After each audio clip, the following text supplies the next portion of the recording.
važiuojame į Vilnių.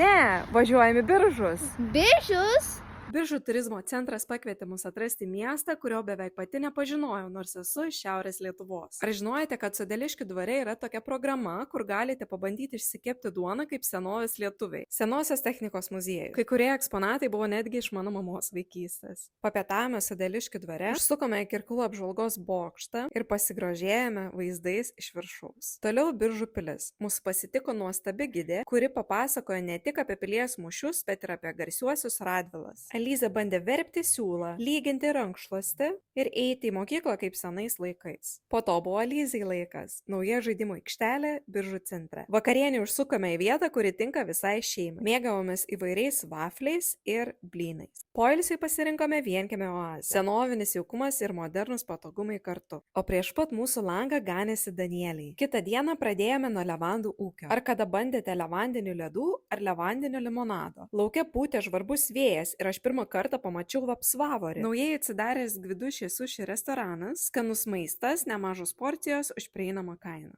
Kita stotelė - Eko basų pėdų takas. Juokėmės, skaudėjo, vanduo buvo tikrai labai šaltas, bet tikros emocijos. Pradėjo lyti, bet mes labai norėjome deserto ir kavos. Paskutinė stotelė buvo Portfolio. Tikiuosi ir jūs aplankysite Biržus, nes ten tikrai yra ką veikti.